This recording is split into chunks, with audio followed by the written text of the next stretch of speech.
to bring together all the stakeholders and the Aboriginal tribal groups to have an input into this process. It's the governance that is just so key to this work. And that's a fascinating field in itself that we've learned about. And that's been from Maranguka, but also from our other partners up in Arnhem Land, where we've really learned about that complex and sophisticated models of Indigenous-led governance, that we believe there are so many lessons in that for us. The Burke Tribal Council is a group of our elders who actually meet, and they're really pivotal in the Maranguka process and how we go about our business, because it is all about community, and we're wanting to get as much input from all of the local tribes who are actually represented by our community, and there's quite a large number of them for Burke. So in terms of Safe, Smart, Strong, what happened with that was the data snapshot and the document that had the themes of the community data conversations went to the Burke Tribal Council, and they sat over 2 days considering both those things, and they developed the strategy Safe, Smart, Strong. They decided that they wanted to have 3 focus areas. So the early childhood, 8 to 18-year-olds, what was happening with 8 to 18-year-olds, and the role of men in community. And then overarching those 3 focus areas was service sector reform. There was always a very strong sense in Burke that there was a lot of money coming in for very little outcome. So they wanted to see how they could shift the way the service system was responding in Burke. So once the Safe, Smart, Strong strategy was developed, it was the foundation for the work that unfolded in Burke.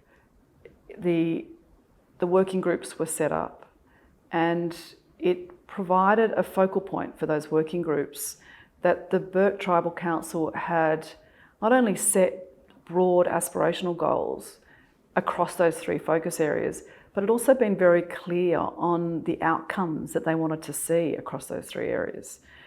So it was a mobilising point for the community and for the service sector in Burke. There was nothing controversial in those goals and target outcomes that the Burke Tribal Council had set. Everybody was on board. Everybody could see that reaching the outcomes that had been set by the Burke Tribal Council would create better lives for children and young people in Burke. Since the working groups have started, what I've seen is that everybody's communicating, everybody's working together for a common goal, and there's sharing of different information, different programs, different activities, and everybody knows what's going on in the community, on what services deliver. From my perspective,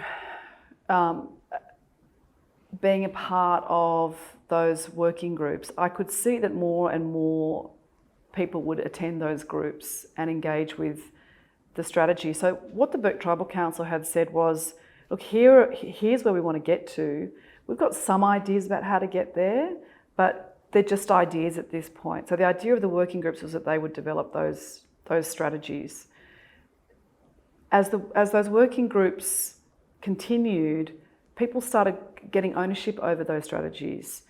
The idea was that what happened in the working groups would then feed back to the Burke Tribal Council and other community members. So it was a really important feedback loop that had to happen between those working groups to make sure that community was on board and that community could see that the outcomes, the target outcomes that they'd set, that these strategies were actually heading in the right direction. So we started seeing a shift in the way the service sector was operating through those working groups. You know, people actually starting to take responsibility for some of the work, and it wasn't an easy process by any means. People were really testing themselves and saying, well, you know, so for instance, in the early childhood group, when the strategy was developed around universal 3-year-old health checks, there was initially a reticence, a bit of a reluctance for the service sector to step into that. It wasn't part of their normal role. They weren't sure if they were meant to be doing it, whether they could do it. So there was some fear, I think, there. Slowly over time, particularly when we started talking about the potential to bring in additional resources and supports, they've really stepped into that space and been part of the design of how that strategy should roll out. We have an acute response and return to community. It's a component under the Maranguka support model, which comes out of the 8 to 18-year-old working group, where we have a meeting from Monday to Friday with services in the town and the police, which bring information that has come under their radar in the last 24 hours. The aim of that meeting is that we can put a coordinated approach and response to support the young person.